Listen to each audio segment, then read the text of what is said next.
Welcome to the Bare Metal Cyber CISSP Prepcast. This series helps you prepare for the ISC Squared CISSP exam with focused explanations and practical context. In this episode, we'll explore virtual private networks, remote access, and tunneling protocols. These are critical technologies that enable users to securely connect to organizational systems and data from remote locations. In a world where remote work, distributed teams, and global operations are the norm, securing communication channels across public networks is no longer optional, it is essential. Whether employees are working from home, partners are accessing cloud-hosted resources, or branch offices are communicating with headquarters, secure remote access and tunneling mechanisms must be in place. Let's begin with the importance of virtual private networks and remote access. A virtual private network, often abbreviated as VPN, allows an organization to create a secure tunnel through a public network such as the Internet. It achieves this by encrypting data and encapsulating it within a virtual tunnel, making it appear as if the data is traveling through a private channel. This approach ensures confidentiality and integrity even when data traverse untrusted network. Remote access extends an organization's internal resources to users outside the traditional network perimeter. This could be employees working from home, business travelers accessing internal tools, or contractors collaborating on specific projects. With remote access, users connect to applications, file systems, and services from any location using their approved devices. Secure remote access is important because without it, sensitive data could be intercepted in transit, credentials could be compromised, or unauthorized users could gain entry into internal networks. Implementing effective remote access controls reduces risk, supports compliance with privacy regulations, and enhances operational agility.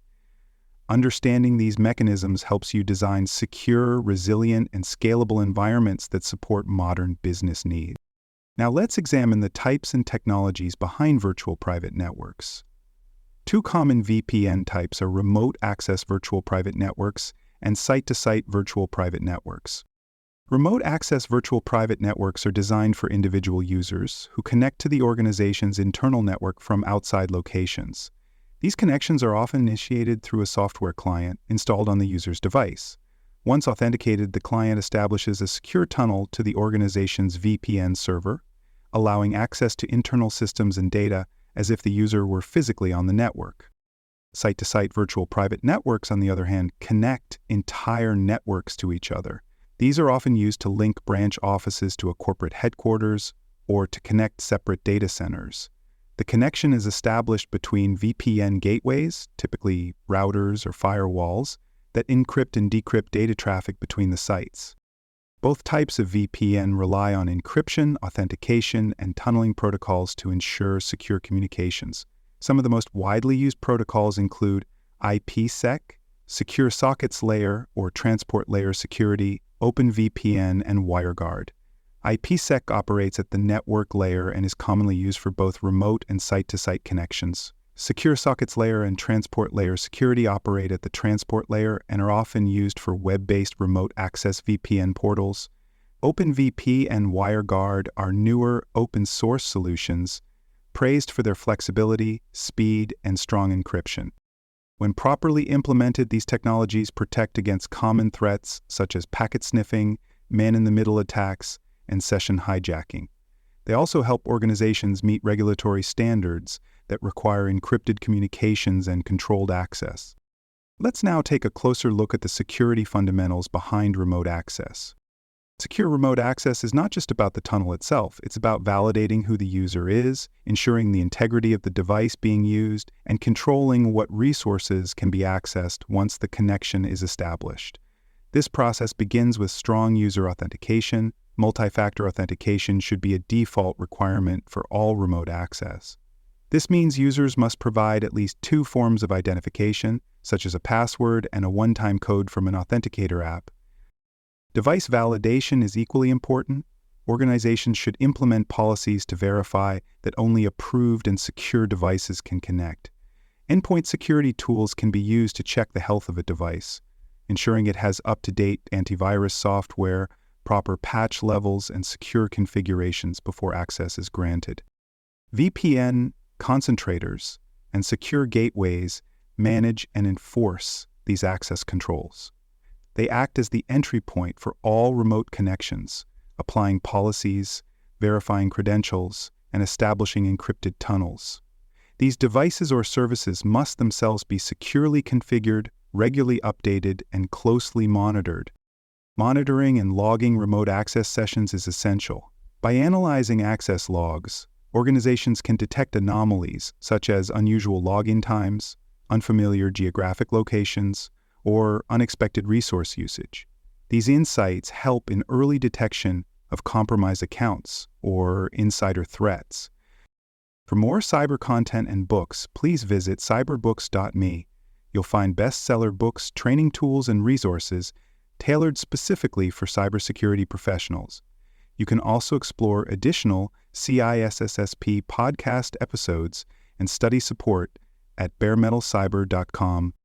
Now let's shift to tunneling protocols, which are used to securely encapsulate and transmit data across networks. A tunneling protocol is designed to wrap one type of network traffic within another. This is done to protect the data and ensure it reaches its destination securely. Tunneling protocols are a fundamental part of any VPN solution. Some of the most common tunneling protocols include generic routing encapsulation, or GRE, which creates tunnels for transporting packets across networks. Internet Protocol Security, or IPsec, provides authentication and encryption at the network layer and is one of the most robust tunneling protocols in use today. Point-to-point tunneling protocol, or PPTP, was one of the first widely used protocols, but is now considered outdated and insecure. Layer 2 tunneling protocol, or L2TP, is often combined with IPsec for added security. Secure sockets layer and transport layer security are used in SSL-based tunnels, especially in web browser-based access scenarios. Each of these protocols serves different purposes and offers varying levels of encryption, authentication, and configuration complexity. Selecting the right protocol depends on your organizational needs, performance requirements, and regulatory obligations. Now let's turn to implementation. To deploy effective VPN and remote access systems, begin with detailed documentation. This includes configuration baselines, authentication policies, tunneling protocols, access control rules, and monitoring procedures. Update firmware and software regularly. VPN appliances and software clients must be patched frequently to eliminate known vulnerabilities. Delayed updates leave the organization exposed to exploits targeting outdated components. Use secure management protocols. Avoid using telnet or unencrypted web interfaces to manage VPN infrastructure. Instead, rely on secure shell and web interfaces protected with transport layer security. Configure access controls tightly. Not all users should have access to the same resources. Use role-based access control to limit users to only the applications, systems, and data they need. Conduct regular penetration testing and vulnerability assessments. This helps validate that VPN endpoints are not exposed to the public, that credentials cannot be brute forced, and that encryption protocols are not misconfigured. Lastly, ensure that remote access sessions can be terminated remotely and that inactive sessions are closed automatically after a period of inactivity. This limits the risk of abandoned sessions being hijacked. Let's close with strategies for continuous improvement. Security for remote access and VPN systems is not a one-time configuration. It's a dynamic process. New threats emerge constantly, user behavior evolves, and infrastructure changes. That means your remote access strategies must evolve too. Perform incident analyses. If an account is compromised or unusual activity is detected, review how the connection was established, what protocols were used, and whether any gaps in authentication or configuration contributed to the incident.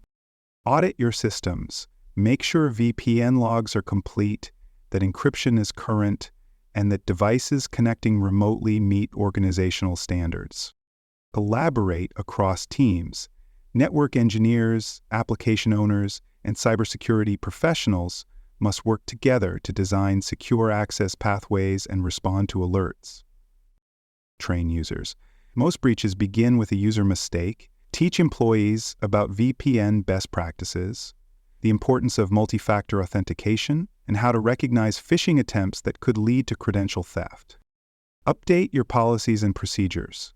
As technology changes and regulatory requirements evolve, your remote access policies must reflect those shifts. Review them regularly and ensure leadership, legal, and security teams are aligned. Thank you for joining the CISSP Prepcast by Bare Metal Cyber. Visit baremetalcyber.com for additional episodes, comprehensive CISSP study resources, and personalized certification support. Deepen your understanding of virtual private networks, remote access, and tunneling protocols, and will consistently support your journey towards CISSP certification success.